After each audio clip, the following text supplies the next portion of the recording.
ন্যূনতম আইকিউ লেভেলৰ ক্ষুদ্ৰতম মগজু এটালৈ কোনোমতে জীয়াই আছো। সমস্যা বহুত, অফিচৰ প্ৰেছাৰ, ঘৰৰ লেঠা, অমূল্য অসমৰ চিন্তা, ইফালে ধূমকেতুৰ দৰে মাজে সময়ে আহি দেখা দিয়ে বয়সৰ সমস্যাবোৰ আছেই।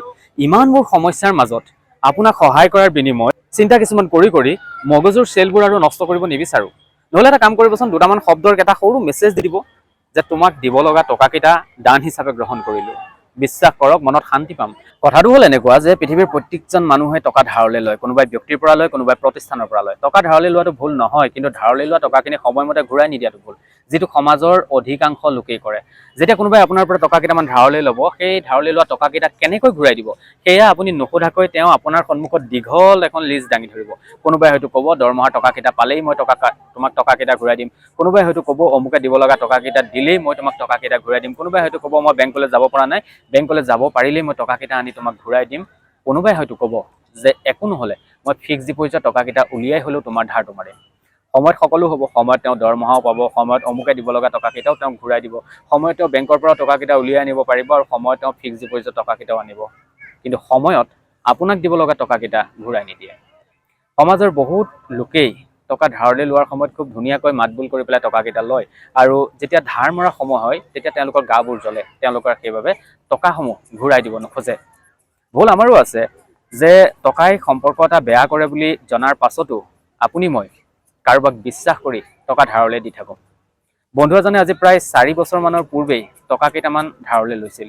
কেইটামান মানে মোৰ হিচাপত অকণমান বেছিয়েই। চুক্তি আছিল তেওঁ 15 দিনৰ ভিতৰত টকাকেইটা ঘূৰাই দিব।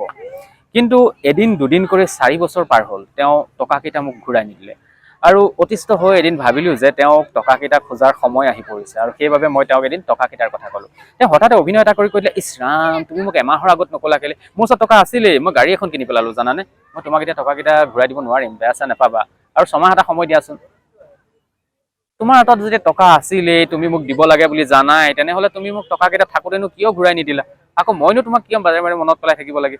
এই যে কিছু সংখ্যক লোকে টকা লোৱাৰ পাছত বা দিয়াৰ পাছত যে বাৰে বাৰে কৈ নাথাকে, তাৰ অৰ্থ এইটো নহয় যে তেওঁক টকাৰ প্ৰয়োজন নাই। তেওঁ আচলতে বিশ্বাস কৰে আপোনাক যে আপোনাৰ হাতত বৰ্তমান টকা নাই, আৰু টকাকেইটা আপোনাৰ পালে তেওঁ নোখোজাকৈ আপুনি তেওঁক ঘূৰাই দিব। সেইটো বিশ্বাসতহে আচলতে আপোনাক টকাকেইটা নোখোজে। তাৰ অৰ্থ এইটো নহয় যে তেওঁক টকাৰ প্ৰয়োজন নাই। তেওঁ মোৰ পৰা আকৌ 6টা মাহৰ সময় বিচাৰিলে, আৰু 4 মাহমানৰ মূৰত তেওঁ নিজেই ফোন কৰি ক'লে যে বন্ধু বেয়া চেয়া নাপাবা, মই তোমাক এবছৰমানৰ পিছতহে ধাৰটো মাৰিব পাৰিম। মানে হঠাতে মোৰ খুলখালিজনী গাড়ীখন বেয়া হৈ থাকিল, মবিল চবিল নাছিল, তেনেকৈ চলাই আছিলে, আৰু হঠাতে ইঞ্জিনটো চিজ হৈ গুচি গ'ল, এতিয়া বহুতকেইটা টকা খৰচ হৈ গুচি গ'ল। এতিয়া আপুনিয়ে কওকচোন, সেই 4.5 বছৰৰ আগতে মোৰ পৰা ধাৰলৈ লোৱা টকাকেইটা আৰু এতিয়া তেওঁ খুলখালিকৰ গাড়ীত মবিল নোহোৱাৰ কথাটোৰ লগত কি সম্পৰ্ক আছে বাৰু? বিশ্বাস কৰক, মই তেওঁ খুলখালিকৰ গাড়ী ল'বলৈ কোৱা নাছিলোঁ, আৰু বিশ্বাস কৰক মই এইটোও জনা নাছিলোঁ যে কাৰোবাক টকা কেইটামান ধাৰলৈ দিয়াৰ বিনিময়ত তেওঁ খুলখালিকৰ গাড়ীখনত মবিল আছে নাই তালৈকে যে মই লক্ষ্য ৰাখিব লাগিব। টকাই মানুহৰ সম্পৰ্কবোৰ বেয়া কৰে। এনেকুৱা ধৰণৰ কাম নকৰিব। টকা আপুনি সিমানখিনিহে ধাৰলৈ লওক যিমানখিনি আপুনি ধাৰ মাৰিব পাৰে। ধাৰটো সকলোৱে লয়, গতিকে সেই ধাৰখিনি আপুনি কেনেদৰে মাৰিব সেয়া এটা পৰিকল্পনা কৰিহে আপুনি কাৰোবাৰ পৰা টকা ধাৰলৈ লওক। কাৰণ টকা সকলোৰে প্ৰয়োজন আছে, সকলোৱে দিনে ৰাতিয়ে কঠোৰ পৰিশ্ৰম কৰি থাকে টকাকেইটাৰ বাবে। আৰু এই যে কাৰোবাক টকা কেইটামান দি থোৱা থাকে, সেই টকাকেইটা যে ঘূৰাই দিম বুলি নিৰ্দিষ্ট এটা ডেট দিয়ে, সেই তাৰিখটোত সেই টকাকেইটা পালে কি কৰিম, ক'ত খৰচ কৰিম, সেইটো এটা পৰিকল্পনা সেই ব্যক্তিজনৰ মনত থাকে। আপোনাৰ পৰা টকাকেইটা পালে মই আমুক কামটো কৰিম, আপোনাৰ পৰা টকাকেইটা পালে মই এইটো কাম কৰিম, এনেকুৱা ধৰণৰ কিছুমান পৰিকল্পনা থাকে।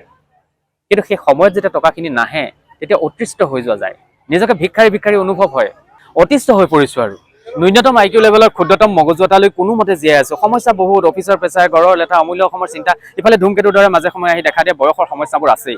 ইমানবোৰ সমস্যাৰ মাজত আপোনাক সহায় কৰাৰ বিনিময়ত চিন্তা কিছুমান কৰি মগজুৰ চেলবোৰ আৰু নষ্ট কৰিব নিবিচাৰোঁ। নহ'লে এটা কাম কৰিবচোন, দুটামান শব্দৰ এটা সৰু মেছেজ দি দিব যে তোমাক দিব লগা টকাকেইটা দান হিচাপে গ্ৰহণ কৰিলোঁ। বিশ্বাস কৰক, মনত শান্তি পাম। আৰু আপোনাৰ পৰা টকাকেইটা পালে ইটো কৰিম সিটো কৰিম যিবোৰ পৰিকল্পনা কৰি আছোঁ, সেই পৰিকল্পনাবোৰো বা সেই চিন্তাবোৰো মনৰ পৰা নোহোৱা হ'ব। আৰু আপোনাৰ দৰে এজন ব্যক্তিক কিবা এটা দান কৰিব পাৰিছোঁ বুলি মনত শান্তি লভিব পাৰিম।